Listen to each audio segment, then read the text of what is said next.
I don't know about you, but I've always been very curious about the gas cylinder. So much so that in Manual do Mundo we already cut it in half to see what's inside because we have this thing in the kitchen. It's full of flammable gas inside, and it has to be extremely safe. So, today, we came to a factory to understand how it is made.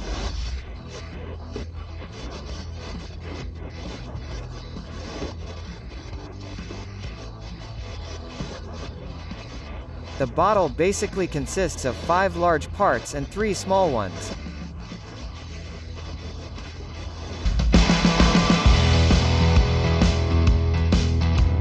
I'll set it up for you to see. The lower handle, which is its base, the lower dome, the upper handle, which is where we pick it up, and the flange. On the flange goes the valve, which is where the gas comes out, the safety plug, which is a fire protection that we already showed in Manual do Mundo, and a tear plate that shows how much the cylinder weighs empty. The most common bottle is the P13 because it can carry 13 kilograms of gas, but here they also produce other gas cylinders, which is the technical name given to these bottles. Each of them needs a specific design, depending on the substance it will store. In the bottles we have at home, it is usually LPG, which is liquefied petroleum gas. Yes, you heard right, liquefied because inside the bottle it becomes liquid because of the pressure, and because of that, we can save a lot more material. In addition to the physical challenges of storing gases and liquids, gas bottles must pass a series of safety standards. And all of this is guaranteed at this stage of production. In the design, each of these parts here will become reality on the production line. The main raw material is steel. And it arrives in these coils that can weigh up to 12 tons. And it happens in a similar way to when you buy rolled-up cardboard. When the coil is unrolled, the steel will be curved. To fix this, the material will go through the planing line. There are several cylinders that unbend the steel, and then this plate will be cut by super powerful presses that have a kind of knife at the end, as if it were that little mold for cutting cakes.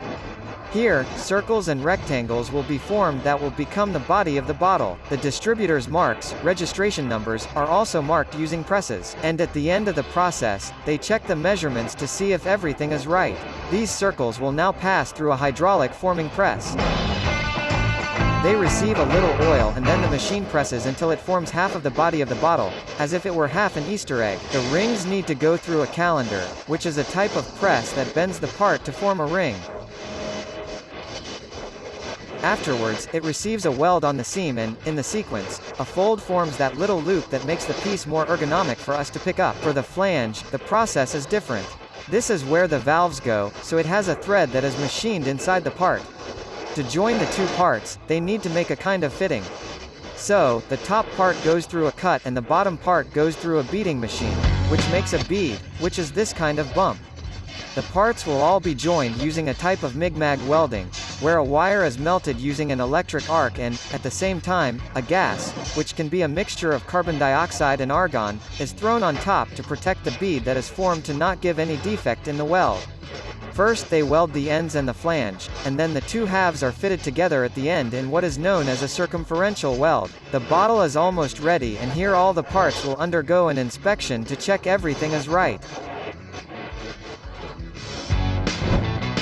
It seems like the cylinder is practically ready, just apply a spray and everything is done, but no, it still needs to undergo a thermal treatment called annealing, or stress relieving. In this process, each bottle is heated to 650 degrees Celsius and then cooled. This has to be done because in the weld some tension points are created in the steel structure, and these points can become brittle. Heat treatment will cause the acid to reorganize itself and be free of these stress points. To find out if the annealing actually worked, several tests are carried out in which the bottle is taken to the limit. A mechanical test where the steel is stretched until it breaks, a water jacket test to see if the flexibility of the cylinder is working, and also a burst test, which is literally filling until the cylinder explodes. Let's see this now. What noise is this going to make?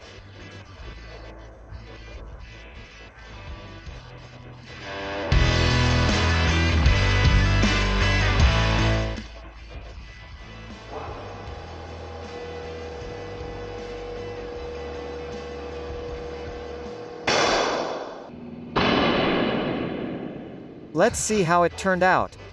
Wow! It turned into a ball. And it cracked over here. We can see through the water coming out. When it burst, I wasn't looking at the clock there anymore, but it was more than 80 times the atmospheric pressure. That is, it's more than 5 times what it needs to withstand in our house. Here the pressure is in bar. How many times the atmospheric pressure is inside the cylinder?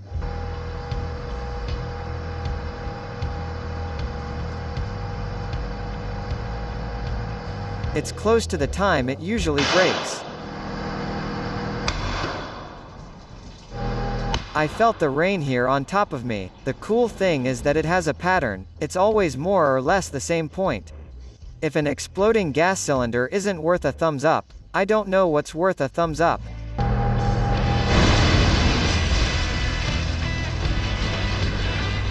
Cylinders cannot be painted straight out of the oven because they are full of residue on top. If you look closely, you can see it. It's a bit dirty, so they'll go through a machine that sprays steel grit. It's a little steel powder. It looks like sand, which will clean the cylinder. Of course, we can't see it up close because the process is very violent, but the grit is here. Look.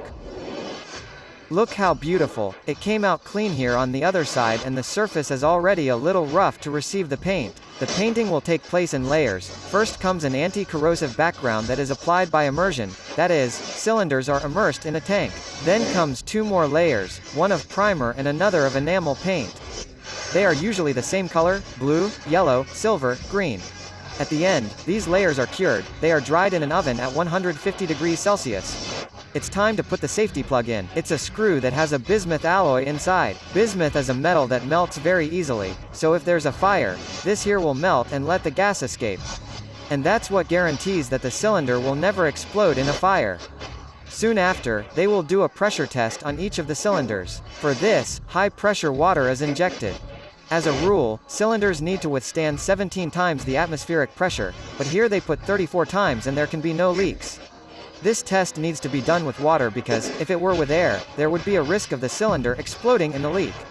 Not with water. If it has any defects, it will only leak a little water. To place the valve, they first apply a sealant. The piece is fitted and then tightened with a torque wrench. It is a tool that guarantees that the force is always placed in the right measure. To make sure the valve doesn't have any leaks, they'll pressurize the plug once more with compressed air and immerse it in a tank they call a big pool. Then you can see if any air bubbles will come out. I hadn't attempted a deal, but they told me here. The gas cylinder filled with air does not sink. How does it get in there? There's a magnet under the mat, so if I try to lift the cylinder here, I can't because it's stuck in the magnet. After this test, it is still necessary to remove the compressed air that was inside, otherwise the gas will not enter. Then, the cylinders are weighed. They all have to be between 13.5 kilograms and 14.5 kilograms. They check it on the scale and then put a tare plate to inform the weight of the cylinder. And this here is the end of the production process. The most common cylinders will have the weight we mentioned, between 13.5 kilograms and 14.5 kilograms. But here they also developed another cylinder that also has this capacity of 13 kilograms of gas inside it, but it is much lighter. It weighs between 8.5 kilograms and 9.5 kilograms empty. This will make transportation much simpler, cheaper and, at home, the cylinder is also much easier to carry. It's kind of magical. It feels like I got 4 kilograms stronger here. From here, the cylinders will be loaded onto caged trucks and sent to the gas distributors. They are the ones who will put the LPG in here and send it to the homes of millions of Brazilians. When the gas runs out, they go back to the distributors to be refilled in a cycle that, if the cylinder is well taken care of, can last more than 40 years. So, the next time you see the gas truck passing by on the street, you will remember the work that went into making a product that is safe for you to use in your kitchen. Look at the gas. Check it out. If you like to see how the gas plug is made, you will also like to see how the aluminum can is made. We had to travel to 2 different states to understand the process.